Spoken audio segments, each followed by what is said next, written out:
لله رب العالمين الصلاة والسلام على خاتم النبيين وعلى آله وصحبه أجمعين أما بعد فأعوذ بالله من الشيطان الرجيم بسم الله الرحمن الرحيم قال الله تعالى في سورة مريم إذ نادى ربه نداء خفيا قال رب إني وهن العظم مني واشتعل الرأس شيبا ولم أكن بدعائك رب شقيا وإني خفت الموالي من ورائي وكانت امرأتي عاقرا فهب لي من لدنك وليا يرثني ويرث من آل يعقوب واجعله رب رضيا۔ ترجمہ: جب انہوں نے اپنے پروردگار کو دبی آواز سے پکارا اور کہا کہ اے میرے پروردگار، میری ہڈیاں بڑھاپے کے سبب کمزور ہو گئی ہیں اور سر ہے کہ بڑھاپے کی وجہ سے شعلہ مارنے لگا ہے، اور اے میرے پروردگار، میں تجھ سے مانگ کر کبھی محروم نہیں رہا، اور میں نے اپنے بعد اپنے بھائی بندوں سے ڈرتا ہوں، اور میری بیوی بانجھ ہے، تو مجھے اپنے پاس سے ایک وارث عطا فرما جو میری اور اولاد یعقوب کی میراث کا مالک ہو، اور اے میرے پروردگار اس کو خوش اتوار بنائیو۔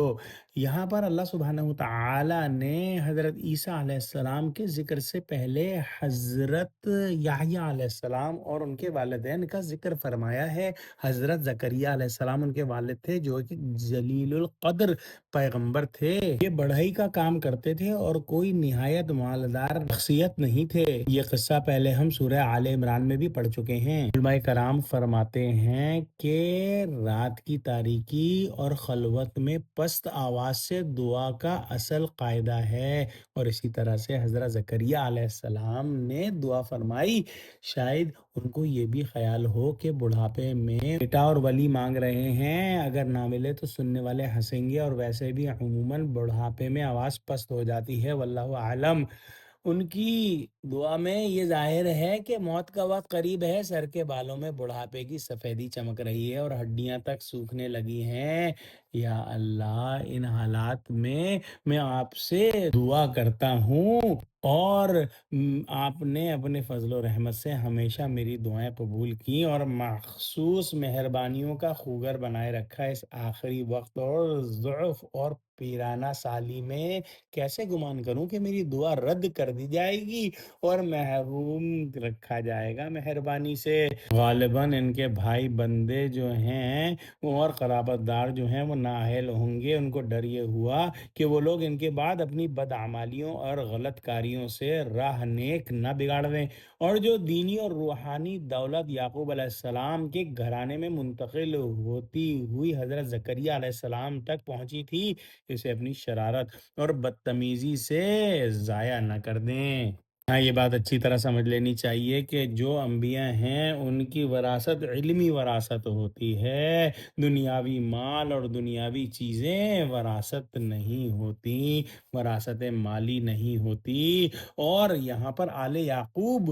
فرمایا، یعنی کہ آل یعقوب یعنی کہ پوری جو آل ہے یعقوب کی، پوری اولاد جو یعقوب کی ہے، اس سے منتقل ہوتی ہوئی یہ علم اور یہ حکمت ہی آئی ہے، کیونکہ ظاہر ہے کہ تمام آل یعقوب کے اموال و املاک کا وارث تنہا حضرت زکریا علیہ السلام کا بیٹا کیسے ہو سکتا ہے، اور ظاہر ہے کہ ایک بڑھئی کے پاس کتنا مال و اسباب دنیا کا جمع ہو سکتا ہے، اور مزید برآں ایک نبی کو کیوں کر اپنے مال کی فکر ہو سکتی ہے، ان کو تو فکر صرف اپنے پیغام کی، اپنے علم و حکمت کی تھی۔ اپنی کمزوری اور خستہ حالی کا بھی خود ہی ذکر فرما دیا کہ میں بوڑھا ہوں، بیوی بانچ ہے،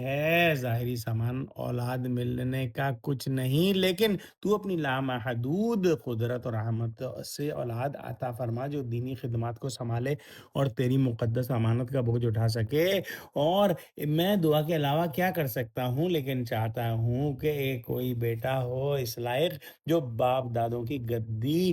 پر بیٹھ سکے، ان کے علم و حکمت کے خزانوں کا مالک اور کمالات و نبوت کا وارث بنے۔ ایسا وارث عطا فرمائیے جو اپنے اخلاق و اعمال کے لحاظ سے میری اور تیری اور اچھے لوگوں کی پسند کا ہو۔ یا اللہ ہم کو قرآن کی حکمت عطا فرما دے۔ آمین وآخر دعوانا ان الحمد للہ رب العالمین، والسلام علیکم ورحمۃ اللہ وبرکاتہ۔